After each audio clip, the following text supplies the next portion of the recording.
Welcome to Luca is a Billionaire, where the only thing I invest in is your answers. You begin by confirming essential system state. Make sure Windows Update has installed pending patches because the store often depends on platform fixes. Once done, run WS Reset, exe to clear the store cache, and then restart the PC to apply changes.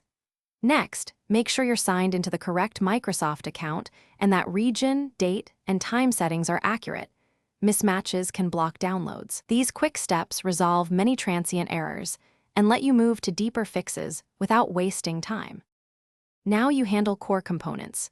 Reset the Microsoft Store app from settings to rebuild its local data. This preserves installed apps while fixing the app container. If that fails, open PowerShell as admin and re-register the store package so the system recognizes it again, and then run dism followed by sfc to repair corrupted system files. These restore underlying dependencies. Finally, check services such as Background Intelligent Transfer Service and Windows Update to ensure downloads and licensing checks can complete, because stopped services often block the store. To finish, if re-register and resets didn't work, uninstall and reinstall the store via PowerShell commands to ensure a clean app package.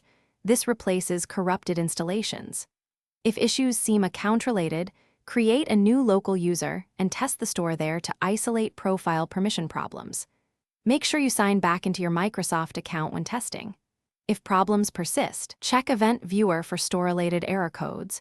Note the exact error ID and message, because that single detail usually points to the precise fix. Thanks for watching, and please subscribe. It's the best investment you'll ever make.